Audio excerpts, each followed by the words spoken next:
श्री साई सच्चरित्र अध्याय 18-19। श्री हेमाडपंत पर बाबा की कृपा कैसे हुई। श्री साठे और श्रीमती देशमुख की कथा। उत्तम विचारों को प्रोत्साहन उपदेश में नवीनता, निंदा संबंधी उपदेश और परिश्रम के लिए मजदूरी। ब्रह्मज्ञान हेतु लालायित एक धनी व्यक्ति के साथ बाबा ने किस प्रकार व्यवहार किया, इसका वर्णन हेमाडपंत ने गत 2 अध्यायों में किया है। अब हेमाडपंत पर किस प्रकार बाबा ने अनुग्रह कर उत्तम विचारों को प्रोत्साहन देकर उन्हें फलीभूत किया तथा आत्मोन्नति व परिश्रम के प्रतिफल के संबंध में किस प्रकार उपदेश किए, इनका इन 2 अध्यायों में वर्णन किया जाएगा। पूर्व विषय। यह विदित ही है कि सद्गुरु पहले अपने शिष्य की योग्यता पर विशेष ध्यान देते हैं। उनके चित्त को किंचित मात्र भी डावांडोल न कर वे उपयुक्त उपदेश देकर उन्हें आत्मानुभूति की ओर प्रेरित करते हैं।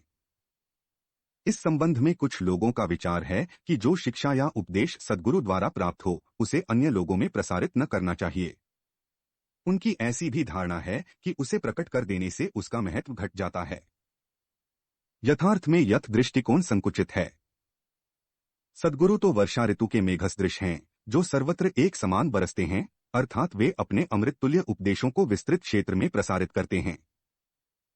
प्रथमतः उनके सारांश को ग्रहण कर आत्मसात कर लें और फिर संकीर्णता से रहित होकर अन्य लोगों में प्रचार करें। यह नियम जागृत और स्वप्न दोनों अवस्थाओं में प्राप्त उपदेशों के लिए है। उदाहरणार्थ बुद्ध कौशिक ऋषि ने स्वप्न में प्राप्त प्रसिद्ध रामरक्षा स्तोत्र साधारण जनता के हितार्थ प्रकट कर दिया था। जिस प्रकार एक दयालु माता बालक के उपचारार्थ कड़वी औषधि का बलपूर्वक प्रयोग करती है, उसी प्रकार श्री साईं बाबा भी अपने भक्तों के कल्याणार्थ ही उपदेश दिया करते थे। वे अपनी पद्धति गुप्त न रखकर पूर्ण स्पष्टता को ही अधिक महत्व देते थे। इसी कारण जिन भक्तों ने उनके उपदेशों का पूर्णतः पालन किया, वे अपने ध्येय की प्राप्ति में सफल हुए। श्री साईं बाबा जैसे सद्गुरु ही ज्ञान चक्षुओं को खोलकर आत्मा की दिव्यता का अनुभव देने में समर्थ हैं। विश्ववासनाओं से आसक्ति नष्ट कर वे भक्तों की इच्छाओं को पूर्ण कर देते हैं, जिसके फलस्वरूप ही ज्ञान और वैराग्य प्राप्त होकर ज्ञान की उत्तरोत्तर उन्नति होती रहती है। यह सब केवल उसी समय संभव है जब हमें सद्गुरु का सान्निध्य प्राप्त हो तथा सेवा के पश्चात हम उनके प्रेम को प्राप्त कर सकें। तभी भगवान भी, जो भक्त कामकल्पत्रु हैं, हमारी सहायतार्थ आ जाते हैं। वे हमें कष्टों और दुहकों से मुक्त कर सुखी बना देते हैं। यह सब प्रगति केवल सद्गुरु की कृपा से ही संभव है, जो कि स्वयं ईश्वर के प्रतीक हैं। इसीलिए हमें सद्गुरु की खोज में सदैव रहना चाहिए। अब हम मुख्य विषय की ओर आते हैं। श्री साठे। एक महानुभाव का नाम श्री साठे था। क्राफर्ड के शासनकाल में कई वर्ष पूर्व उन्हें कुछ ख्याति प्राप्त हो चुकी थी। इस शासन का बंबई के गवर्नर लॉर्ड रे ने दमन कर दिया था। श्री साठे को व्यापार में अधिक हानि हुई और परिस्थितियां प्रतिकूल होने के कारण उन्हें बड़ा धक्का लगा। वे अत्यंत दुखित और निराश हो गए और अशांत होने के कारण उन्हें घर छोड़कर किसी एकांत स्थान में वास करने का विचार करने लगे। बहुधा मनुष्यों को ईश्वर की स्मृति आपत्तिकाल तथा दुर्दिनों में ही आती है और उनका विश्वास भी ईश्वर की ओर ऐसे ही समय में बढ़ जाता है। तभी वे कष्टों के निवारणार्थ उनसे प्रार्थना करने लगते हैं। यदि उनके पाप कर्म शेष न रहे हों तो भगवान भी उनकी भेंट किसी संत से करा देते हैं, जो उनके कल्याणार्थ ही उचित मार्ग का निर्देश कर देते हैं। ऐसा ही श्री साठे के साथ भी हुआ। उनके एक मित्र ने उन्हें शिरडी जाने की सलाह दी, जहां मन की शांति प्राप्त करने और इच्छा पूर्ति के निमित्त देश के कोने कोने से लोगों के झुंड आ रहे हैं। उन्हें यह विचार अति रुचिकर प्रतीत हुआ और सन 1917 में वे शिरडी गए। बाबा के सनातन, पूर्ण ब्रह्म, दीप्तिमान, निर्मल एवं विशुद्ध स्वरूप के दर्शन कर उनके मन की व्यग्रता नष्ट हो गई और उनका चित्त शांत एवं स्थिर हो गया। उन्होंने सोचा कि गत जन्मों के संचित शुभ कर्मों के फलस्वरूप ही आज मैं श्री साईं बाबा के पवित्र चरणों तक पहुंचने में समर्थ हो सका हूं। श्री साठे दृढ़ संकल्प के व्यक्ति थे, इसलिए उन्होंने शीघ्र ही गुरुचरित्र का पारायण प्रारंभ कर दिया। जब 1 सप्ताह में ही चरित्र की प्रथम आवृत्ति समाप्त हो गई, तब बाबा ने उसी रात्रि को उन्हें एक स्वप्न दिया, जो इस प्रकार है। बाबा अपने हाथ में चरित्र लिए हुए हैं और श्री साठे को कोई विषय समझा रहे हैं तथा श्री साठे सम्मुख बैठे ध्यानपूर्वक श्रवण कर रहे हैं। जब उनकी निद्रा भंग हुई तो स्वप्न को स्मरण कर वे बहुत प्रसन्न हुए। उन्होंने विचार किया कि यह बाबा की अत्यंत कृपा है, जो इस प्रकार अचेतनावस्था में पड़े हुओं को जागृत कर उन्हें गुरुचरित्र का अमृत पान करने का अवसर प्रदान करते हैं। उन्होंने यह स्वप्न श्री काका साहेब दीक्षित को सुनाया और श्री साईं बाबा के पास प्रार्थना करने को कहा कि इसका यथार्थ अर्थ क्या है और क्या 1 सप्ताह का पारायण ही मेरे लिए पर्याप्त है अथवा उसे पुनः प्रारंभ करूं। श्री काका साहेब दीक्षित ने उचित अवसर पाकर बाबा से पूछा कि हे देव, उस दृष्टांत से आपने श्री साठे को क्या उपदेश दिया है? क्या वे पारायण सप्ताह स्थगित कर दें? वे एक सरल हृदय भक्त हैं, इसलिए उनकी मनोकामना आप पूर्ण करें और हे देव, कृपा कर उन्हें इस स्वप्न का यथार्थ अर्थ भी समझा दें। तब बाबा बोले कि उन्हें गुरुचरित्र का 1 सप्ताह और पारायण करना उचित है। यदि वे ध्यानपूर्वक पाठ करेंगे तो उनका चित्त शुद्ध हो जाएगा और शीघ्र ही कल्याण होगा। ईश्वर भी प्रसन्न होकर उन्हें भव बंधन से मुक्त कर देंगे। इस अवसर पर श्री हेमाडपंत भी वहां उपस्थित थे और बाबा के चरण कमलों की सेवा कर रहे थे। बाबा के वचन सुनकर प्राप्ति हो गई, जबकि मैं गत 40 वर्षों से गुरुचरित्र का पारायण कर रहा हूं, जिसका परिणाम अब तक न निकला। उनका केवल 7 दिनों का शिरडी निवास सफल हुआ और मेरा गत 7 वर्ष का 1910 से 17 सहवास क्या व्यर्थ हो गया। चातक पक्षी के समान मैं सदा उस कृपाघन की राह देखा करता हूं जो मेरे ऊपर अमृत वर्षण करें। वे कब मुझे अपने उपदेश देने की कृपा करेंगे? ऐसा विचार उनके मस्तिष्क में आया ही था कि बाबा को सब ज्ञात हो गया। ऐसा भक्तों ने सदैव ही अनुभव किया है कि उनके समस्त विचारों को जानकर बाबा तुरंत कुविचारों का दमन कर उत्तम विचारें को प्रोत्साहित करते थे। हेमाडपंत का ऐसा विचार जानकर बाबा ने तुरंत आज्ञा दी कि श्यामा के यहाँ जाओ और कुछ समय उनसे वार्तालाप कर 15 रुपए दक्षिणा ले आओ। बाबा को दया आ गई थी, इसी कारण उन्होंने ऐसी आज्ञा दी। उनकी अवज्ञा करने का साहस भी किसे था? श्री हेमाडपंत शीघ्र श्यामा के घर पहुंचे। इस समय पर श्यामा स्नान कर धोती पहन रहे थे।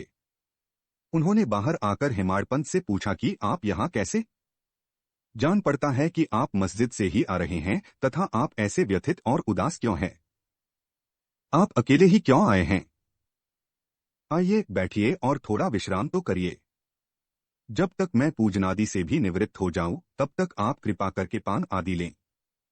इसके पश्चात ही हम और आप सुखपूर्वक वार्तालाप करें। ऐसा कहकर वे भीतर चले गए। दालान में बैठे बैठे हेमाडपंत की दृष्टि अचानक खिड़की पर रखी नाथ भागवत पर पड़ी। नाथ भागवत श्री एकनाथ द्वारा महाभागवत के 11वें स्कंध पर मराठी भाषा में की हुई एक टीका है। श्री साईं बाबा की आज्ञानुसार श्री बापू साहेब जोग और श्री काका साहेब दीक्षित शिरडी में नित्य भगवद गीता का मराठी टीका सहित, जिसका नाम भावार्थ दीपिका या ज्ञानेश्वरी है, कृष्ण और भक्त अर्जुन संवाद, नाथ भागवत, श्री कृष्ण उद्धव संवाद और एकनाथ का महान ग्रंथ भावार्थ रामायण का पठन किया करते थे। जब भक्तगण बाबा से कोई प्रश्न पूछने आते तो वे कभी आंशिक उत्तर देते और कभी उनको उपर्युक्त भागवत तथा प्रमुख ग्रंथों का श्रवण करने को कहते थे, जिन्हें सुनने पर भक्तों को अपने प्रश्नों के पूर्णतया संतोषप्रद उत्तर प्राप्त हो जाते थे। श्री हेमाडपंत भी नित्य प्रति नाथ भागवत। विचार आया कि साठे को केवल सप्ताह के पारायण से ही मनोवांछित फल की के कुछ अंशों का पाठ किया करते थे। आज प्रातः मस्जिद को जाते समय कुछ भक्तों के सत्संग के कारण उन्होंने नित्य नियमानुसार पाठ अधूरा छोड़ दिया था। उन्होंने जैसे ही वह ग्रंथ उठाकर खोला तो अपने अपूर्ण भाग का पृष्ठ सामने देखकर उनको आश्चर्य हुआ। उन्होंने सोचा कि बाबा ने इसी कारण ही मुझे यहाँ भेजा है, ताकि मैं अपना शेष पाठ पूरा कर लूं, और उन्होंने शेष अंश का पाठ आरंभ कर दिया। पाठ पूर्ण होते ही श्यामा भी बाहर आए और उन दोनों में वार्तालाप होने लगा। हेमाडपंत ने कहा कि मैं बाबा का एक संदेश लेकर आपके पास आया हूं। उन्होंने मुझे आपसे 15 रुपए दक्षिणा लाने तथा थोड़ी देर वार्तालाप कर आपको अपने साथ लेकर मस्जिद वापस आने की आज्ञा दी है। श्यामा आश्चर्य से बोले, मेरे पास तो 1 फूटी कौड़ी भी नहीं है, इसलिए आप रुपयों के बदले दक्षिणा में मेरे 15 नमस्कार ही ले जाओ। तब हेमाडपंत ने कहा कि ठीक है, मुझे आपके 15 नमस्कार ही स्वीकार हैं। आइए अब हम कुछ वार्तालाप करें और कृपा कर बाबा की कुछ लीलाएं आप मुझे सुनाएं, जिससे पाप नष्ट हो। श्यामा बोले, तो कुछ देर बैठो। इस ईश्वर बाबा की लीला अद्भुत है। कहा मैं एक अशिक्षित देहाती और कहा आप एक विद्वान। यहाँ आने के पश्चात तो आप बाबा की अनेक लीलाएं स्वयं देख ही चुके हैं, जिनका अब मैं आपके समक्ष कैसे वर्णन कर सकता हूँ। अच्छा, यह पान सुपारी तो खाओ, तब तक मैं कपड़े पहन लूं। थोड़ी देर में श्यामा बाहर आए और फिर दोनों में इस प्रकार वार्तालाप होने लगा। श्यामा बोले, इस परमेश्वर बाबा की लीलाएं अगाध हैं, जिसका कोई पार नहीं। वे तो लीलाओं से अलिप्त रहकर सदैव विनोद किया करते हैं। इसे हम अज्ञानी जीव क्या समझ सकें? बाबा स्वयं ही क्यों नहीं कहते? आप सरीखे विद्वान को मुझ जैसे मूर्ख के पास क्यों भेजा है? उनकी कार्यप्रणाली ही कल्पना के परे है। मैं तो इस विषय में केवल इतना ही सकता हूं कि वे लौकिक नहीं हैं। इस भूमिका के साथ ही साथ श्यामा ने कहा कि अब मुझे एक की स्मृति हो आई है, जिसे मैं व्यक्तिगत रूप से जानता हूं। जैसी भक्त की निष्ठा और भाव होता है, बाबा भी उसी प्रकार उनकी सहायता करते हैं। कभी कभी तो बाबा भक्त की कठिन परीक्षा लेकर ही उसे उपदेश दिया करते हैं। उपदेश शब्द सुनकर साठे के गुरुचरित्र पारायण की घटना का तत्काल ही स्मरण करके हेमाडपंत को रोमांच हो आया। उन्होंने सोचा, कदाचित बाबा ने मेरे चित्त की चंचलता नष्ट करने के लिए ही मुझे यहां भेजा है। फिर भी वे अपने विचार प्रकट न कर श्यामा की कथा को ध्यानपूर्वक सुनने लगे। उन सब कथाओं का सार केवल यही था कि अपने भक्तों के प्रति बाबा के मन में कितनी दया और स्नेह है। इन कथाओं को श्रवण कर हेमाडपंत को आंतरिक उल्लास का अनुभव होने लगा। तब श्यामा ने नीचे लिखी कथा कही। श्रीमती राधाबाई देखमुख। एक समय एक वृद्धा श्रीमती राधाबाई, जो खाशाबा देशमुख की मां थीं, बाबा की कीर्ति सुनकर संगमनेर के लोगों के साथ शिरडी आई। बाबा के श्री दर्शन कर उन्हें अत्यंत प्रसन्नता हुई। श्री साई चरणों में उनकी अटल श्रद्धा थी। इसलिए उन्होंने यह निश्चय किया कि जैसे भी हो बाबा को अपना गुरु बनाकर उनसे उपदेश ग्रहण किया जाए। आमरण अनशन का दृढ़ निश्चय कर अपने विश्राम गृह में आकर उन्होंने अन्नजल त्याग दिया और इस प्रकार 3 दिन व्यतीत हो गए। माधवराव देशपांडे इस वृद्धा की अग्निपरीक्षा से बिल्कुल भयभीत हो गया और बाबा से प्रार्थना करने लगा कि देवा, आपने अब यह क्या आरंभ कर दिया है? ऐसे कितने लोगों को आप यहां आकर्षित किया करते हैं? आप उस वृद्ध महिला से पूर्ण परिचित ही हैं, जो हठपूर्वक आप पर अवलंबित है। यदि आपने कृपादृष्टि कर उसे उपदेश न दिया और यदि दुर्भाग्यवश उसे कुछ हो कह गया तो लोग व्यर्थ ही आपको दोषी ठहराएंगे और कहेंगे कि बाबा से उपदेश प्राप्त न होने की वजह से ही उसकी मृत्यु हो गई है। इसलिए अब दया कर उसे आशीष और उपदेश दीजिए। वृद्धा का ऐसा दृढ़ निश्चय देखकर बाबा ने उसे अपने पास बुलाया और मधुर उपदेश देकर उसकी मनोवृत्ति परिवर्तित कर कहा कि हे माता, क्यों व्यर्थ ही तुम यातना सहकर मृत्यु का आलिंगन करना चाहती हो? तुम मेरी माँ और मैं तुम्हारा बेटा।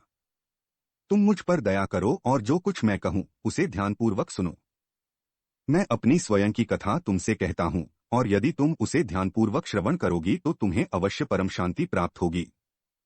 मेरे एक गुरु जो बड़े सिद्ध पुरुष थे, मुझ पर बड़े दयालु थे। दीर्घकाल तक मैं उनसे कभी अलग होना भी नहीं चाहता था। मेरी प्रबल उत्कंठा थी कि उनकी सेवा कर जिस प्रकार भी संभव हो मंत्र प्राप्त करूं। परंतु उनकी रीति न्यारी ही थी। उन्होंने पहले मेरा मुंडन कर मुझसे 2 पैसे दक्षिणा में मांगे, जो मैंने तुरंत ही दे दिए। यदि तुम प्रश्न करो कि मेरे गुरु जब पूर्ण निष्काम थे तो उन्हें पैसे मांगना क्या शोभनीय था, और फिर उन्हें विरक्त भी कैसे कहा जा सकता था?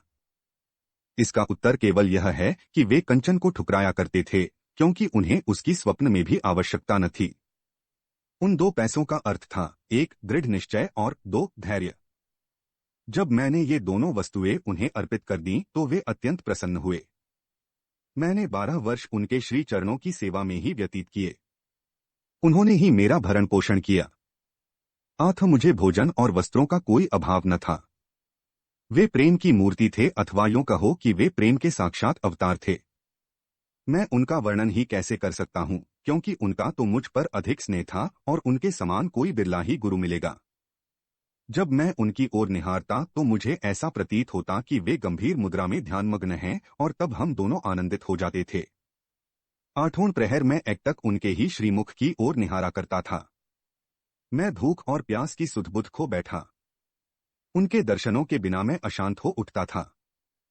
गुरु सेवा की चिंता के अतिरिक्त मेरे लिए और कोई चिंतनीय विषय या पदार्थ नहीं था। मुझे तो सदैव उन्हीं का ध्यान रहता था। आथ मेरा मन उनके चरण कमलों में लीन हो गया। यह हुई 1 पैसे की दक्षिणा। धैर्य है दूसरा पैसा। मैं धैर्यपूर्वक बहुत काल तक प्रतीक्षा कर गुरु सेवा करता रहा। यही धैर्य तुम्हें भी भवसागर से पार उतार देगा। धैर्य ही मनुष्य में मनुष्यत्व है। धैर्य धारण करने से समस्त पाप और मोह नष्ट होकर उनके हर प्रकार के संकट दूर होते तथा भय जाता रहता है। इसी प्रकार तुम्हें भी अपने ध्येय की प्राप्ति हो जाएगी। धैर्य तो गुणों की खदान व उत्तम विचारों की जननी है। निष्ठा और धैर्य 2 जुड़वा बहनों के समान ही हैं, जिनमें परस्पर प्रगाढ़ प्रेम है। मेरे गुरु मुझसे किसी वस्तु की आकांक्षा न रखते थे। उन्होंने कभी मेरी उपेक्षा न की, वरन सदैव रक्षा करते रहे। यद्यपि मैं सदैव उनके चरणों के समीप ही रहता था, फिर भी कभी किन्हीं अन्य स्थानों पर यदि चला जाता तो भी मेरे प्रेम में कभी कमी न हुई। वे सदा मुझ पर कृपादृष्टि रखते थे। जिस प्रकार कछुवी प्रेम दृष्टि से अपने बच्चों का पालन करती है, चाहे वे उसके समीप हो अथवा नदी के उस पार। सोहे मां, मेरे गुरु ने तो मुझे कोई मंत्र सिखलाया ही नहीं, तब मैं तुम्हारे कान में कैसे कोई मंत्र फूंकूं? केवल इतना ही ध्यान रखो कि गुरु की भी कछुवी के समान ही प्रेम दृष्टि से हमें संतोष प्राप्त होता है। इस कारण व्यर्थ में किसी से उपदेश प्राप्त करने का प्रयत्न न करो। मुझे ही अपने विचारों तथा कर्मों का मुख्य ध्येय बना लो और तब तुम्हें निस्संदेह ही परमार्थ की प्राप्ति हो जाएगी। मेरी ओर अन्य भाव से देखो तो मैं भी तुम्हारी ओर वैसे ही देखूंगा। इस मस्जिद में बैठकर मैं सत्य ही बोलूंगा कि किन्हीं साधनाओं या शास्त्रों के अध्ययन की आवश्यकता नहीं, वरन केवल गुरु में विश्वास ही पर्याप्त है। पूर्ण विश्वास रखो कि गुरु ही करता है, और वह धन्य है जो गुरु की महानता से परिचित हो। उसे हरि, हर और ब्रह्मा त्रिमूर्ति का अवतार समझा जाता है। इस प्रकार समझाने से वृद्ध महिला को सांत्वना मिली और उसने बाबा को नमन कर अपना उपवास त्याग दिया। यह कथा ध्यानपूर्वक एकाग्रता से श्रवण कर तथा उसके उपयुक्त अर्थ पर विचार कर हेमाडपंत को बड़ा आश्चर्य हुआ। उनका हृदय भर आया और उन्हें रोमांच हो उठा। अत्यंत आनंद विभोर हो जाने से उनका कंठ रूंध गया और वे मुख से एक शब्द भी न बोल सके। उनकी ऐसी स्थिति देख श्यामा ने पूछा कि आप ऐसे स्तब्ध क्यों हो गए? बात क्या है? बाबा की तो इस प्रकार की लीलाएं अगणित हैं, जिनका वर्णन मैं किस मुख से करूं? ठीक उसी समय मस्जिद में घंटानाद होने लगा, जो कि मध्याह्न पूजन तथा आरती के आरंभ का द्योतक था। तब श्यामा और हेमाडपंत भी शीघ्र ही मस्जिद की ओर चले। बापू साहेब जोग ने पूजन आरंभ कर दिया था। स्त्रियां मस्जिद में ऊपर खड़ी थीं और पुरुष वर्ग नीचे मंडप में। सब उच्च स्वर में वाद्यों के साथ साथ आरती गा रहे थे।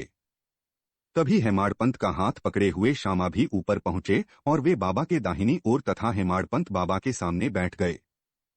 उन्हें देख बाबा ने श्यामा से लाई हुई दक्षिणा देने के लिए कहा। तब हेमाडपंत ने उत्तर दिया कि रुपयों के बदले श्यामा ने मेरे द्वारा आपको 15 नमस्कार भेजे हैं तथा स्वयं ही यहाँ आकर उपस्थित हो गए हैं। बाबा ने कहा, अच्छा ठीक है, तो अब मुझे यह बताओ कि तुम दोनों में आपस में किस विषय पर वार्तालाप हुआ है? तब घंटे, ढोल और सामूहिक गान की ध्वनि की चिंता न करते हुए हेमाडपंत उत्कंठापूर्वक उन्हें वह वार्तालाप सुनाने लगे। बाबा भी सुनने को अति उत्सुक थे, इसलिए वे तकिया छोड़कर थोड़ा आगे झुक गए। हेमाडपंत ने कहा कि वार्ता अति सुखदायी थी, विशेषकर उस वृद्ध महिला की कथा तो ऐसी अद्भुत थी कि जिसे श्रवण कर मुझे तुरंत ही विचार आया कि आपकी लीलाएं अगाध हैं और इस कथा की ही ओट में आपने मुझ पर विशेष कृपा की है। तब बाबा ने कहा, वह तो बहुत ही आश्चर्यपूर्ण है। अब मेरी तुम पर कृपा कैसे हुई, इसका पूर्ण विवरण सुनाओ। कुछ काल पूर्व सुना वार्तालाप जो उनके हृदय पटल अंकित हो चुका था, वह सब उन्होंने बाबा को सुना दिया। वार्ता सुनकर बाबा अति प्रसन्न हो कहने लगे कि क्या कथा से प्रभावित होकर उसका अर्थ भी तुम्हारी समझ में आया है? तब हेमाडपंत ने उत्तर दिया कि हाँ बाबा, आया तो है। उससे मेरे चित्त की चंचलता नष्ट हो गई है। अब यथार्थ में मैं वास्तविक शांति और सुख का अनुभव कर रहा हूं तथा मुझे सत्य मार्ग का पता चल गया है। तब बाबा बोले, सुनो, मेरी पद्धति भी अद्वितीय है। यदि इस कथा का स्मरण रखोगे तो यह बहुत ही उपयोगी सिद्ध होगी। आत्मज्ञान प्राप्त करने के लिए ध्यान अत्यंत आवश्यक है और यदि तुम इसका निरंतर अभ्यास करते रहोगे तो कुप्रवृत्तियां शांत हो जाएंगी। तुम्हें आसक्तिरहित होकर सदैव ईश्वर का ध्यान करना चाहिए, जो सर्व प्राणियों में व्याप्त है और जब इस प्रकार मन एकाग्र हो जाएगा तो तुम्हें ध्येय की प्राप्ति हो जाएगी। मेरे निराकार सच्चिदानंद स्वरूप का ध्यान करो, जैसे कि तुम मुझे दिन रात यहाँ देखते हो। इस प्रकार तुम्हारी वृत्तियां केंद्रित हो जाएंगी तथा ध्याता, ध्यान और ध्येय का पृथक्त्व नष्ट हो ध्याता चैतन्य से एकत्व को प्राप्त कर ब्रह्मा के साथ अभिन्न हो जाएगा। कछुवी नदी के इस किनारे पर रहती है और उसके बच्चे दूसरे किनारे पर। न वह उन्हें दूध पिलाती है और न हृदय से ही लगा कर लेती है, वरन केवल उसकी प्रेम दृष्टि से ही उनका भरण पोषण हो जाता है। छोटे बच्चे भी कुछ न करके केवल अपनी माँ का ही स्मरण करते रहते हैं। उन छोटे छोटे बच्चों पर कछुवी की केवल दृष्टि ही उन्हें अमृततुल्य आहार और आनंद प्रदान करती है। ऐसा ही गुरु और शिष्य का भी संबंध है। बाबा ने ये अंतिम शब्द कहे ही थे कि आरती समाप्त हो गई और सबने उच्च स्वर से श्री सच्चिदानंद सद्गुरु साईनाथ महाराज की जय बोला। प्रिय पाठकों, कल्पना करो कि हम सब भी इस समय उसी भीड़ और जय जयकार में सम्मिलित हैं। आरती समाप्त होने पर प्रसाद वितरण हुआ। बापू साहेब जोग हमेशा की तरह आगे बढ़े और बाबा को नमस्कार कर मुट्ठी भर मिश्री का प्रसाद बाबा को दिया। यह मिश्री हेमाडपंत को देकर वे बोले कि यदि तुम इस कथा को अच्छी तरह से सदैव स्मरण रखोगे तो तुम्हारी भी स्थिति इस मिश्री के समान मधुर होकर समस्त इच्छाएं पूर्ण हो जाएंगी और तुम सुखी हो जाओगे। हेमाडपंत ने बाबा को साष्टांग प्रणाम किया और स्तुति की कि प्रभु, इसी प्रकार दया कर सदैव मेरी रक्षा करते रहो। तब बाबा ने आशीर्वाद देकर कहा कि इन कथाओं को श्रवण कर नित्य मनन तथा निधिध्यासन कर तत्व ग्रहण करो, तब तुम्हें ईश्वर का सदा स्मरण तथा ध्यान बना रहेगा और वह स्वयं तुम्हारे समक्ष अपने स्वरूप को प्रकट कर देगा। प्यारे पाठकों, हेमाडपंत को उस समय मिश्री का प्रसाद भली भांति मिला जो आज हमें इस कथामृत के पान करने का अवसर प्राप्त हुआ। आओ हम भी उस कथा का मनन करें तथा उसका सार ग्रहण कर बाबा की कृपा से स्वस्थ और सुखी हो जाएं। 19वें अध्याय के अंत में हेमाडपंत ने कुछ और भी विषयों का वर्णन किया है जो यहां दिए जाते हैं।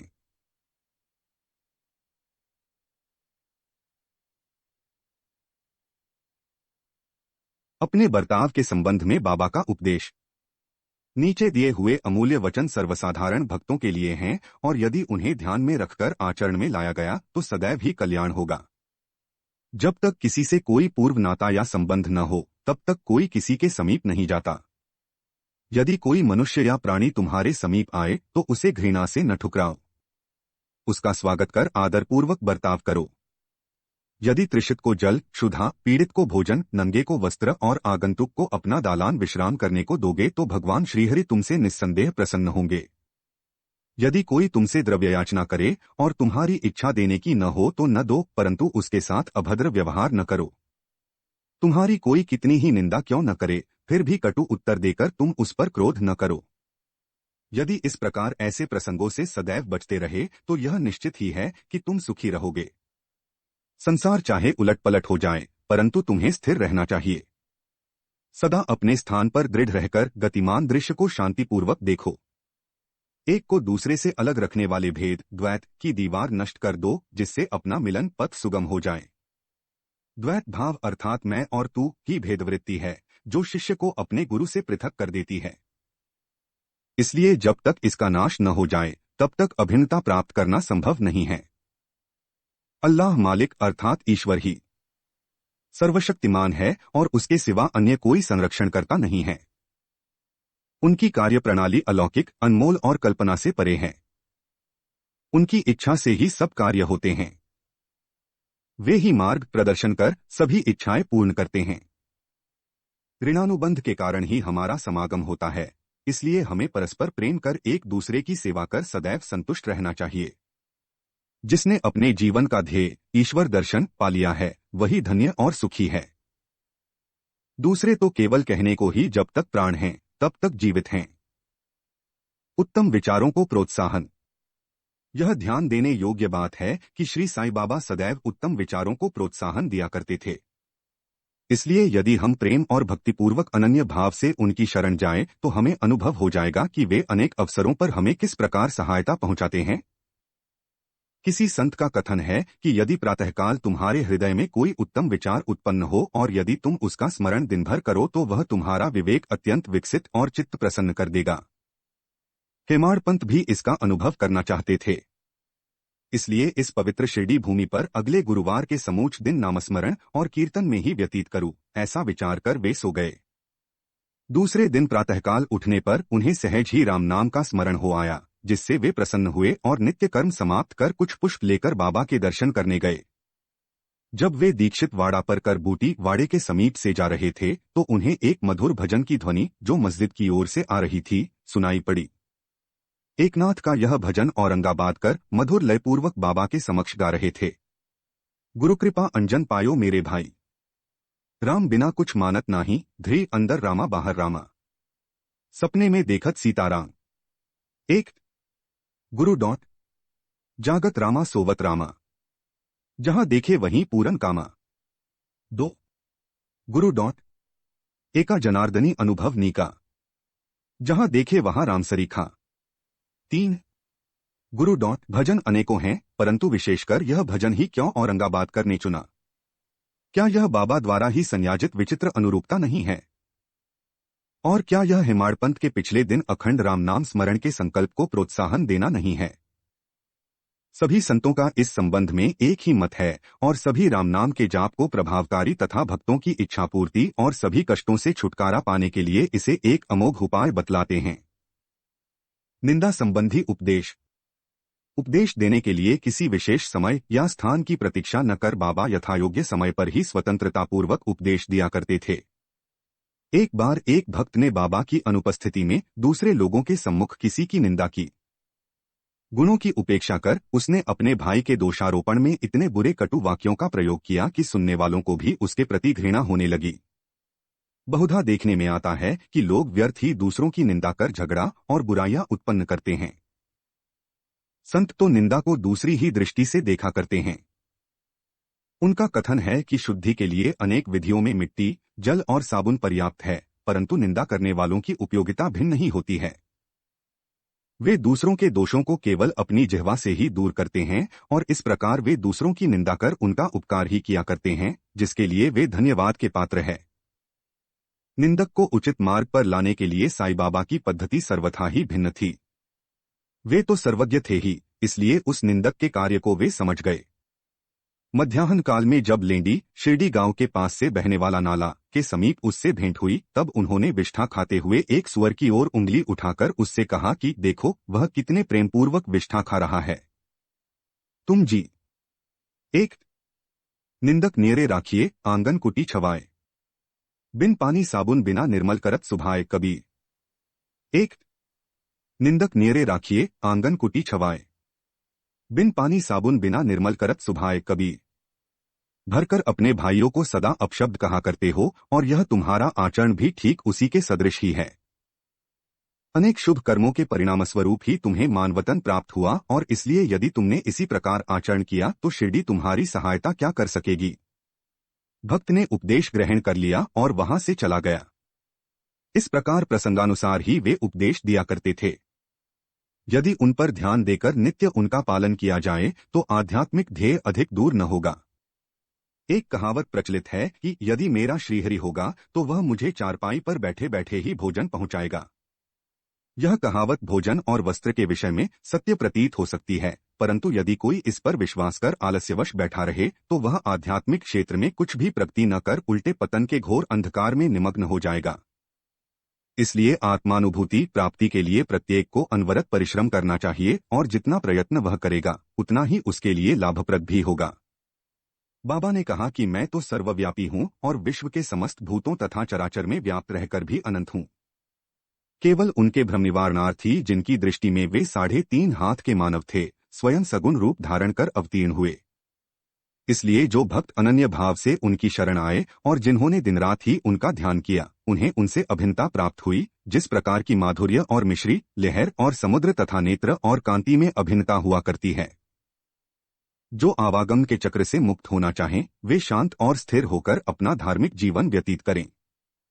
दुखदायी कटु शब्दों के प्रयोग से किसी को दुखित न कर सदैव उत्तम कार्यों में संलग्न रहकर अपना कर्तव्य करते हुए अनन्य भाव से भयरहित हो उनकी शरण में जाना चाहिए। जो पूर्ण विश्वास से उनकी लीलाओं का श्रवण कर उनका मनन करेगा तथा अन्य वस्तुओं की चिंता त्याग देगा उसे निस्संदेह ही आत्मानुभूति की प्राप्ति होगी। उन्होंने अनेकों से नाम का जाप कर अपनी शरण में आने को कहा, जो यह जानने को उत्सुक थे कि मैं कौन हूं। बाबा ने उन्हें भी लीलाएं श्रवण और मनन करने का परामर्श दिया। किसी को भगवत लीलाओं का श्रवण, किसी को भगवत पाद पूजन तो किसी को अध्यात्म रामायण व ज्ञानेश्वरी तथा धार्मिक ग्रंथों का पठन एवं अध्ययन करने को कहा। अनेकों को अपने चरणों के समीप ही रखकर बहुतों को खंडोबा शिव अवतार के मंदिर में भेजा तथा अनेकों को विष्णु सहस्त्रनाम का जाप करने व छांदोग्य उपनिषद तथा गीता का अध्ययन करने को कहा। उनके उपदेशों की कोई सीमा न थी।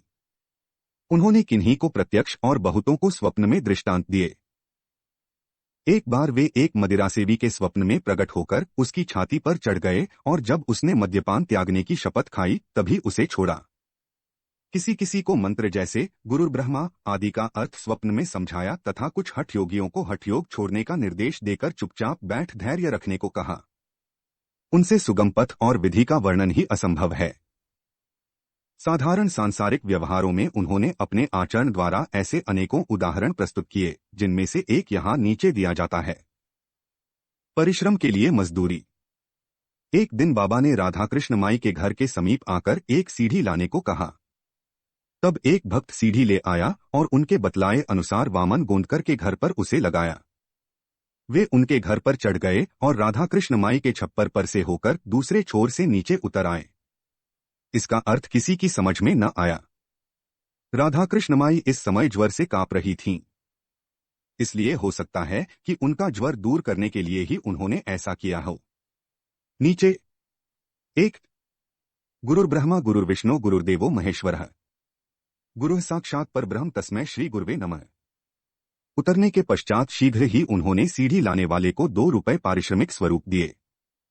तब एक ने साहस कर उनसे पूछा कि इतने अधिक पैसे देना क्या अर्थ रखता है। उन्होंने कहा कि किसी से बिना उसके परिश्रम का मूल्य चुकाए कार्य न कराना चाहिए और कार्य करने वाले को उसके श्रम का शीघ्र निपटारा कर उदार हृदय से मजदूरी देनी चाहिए। श्री सद्गुरु साईनाथार्पणमस्तु। शुभं भवतु।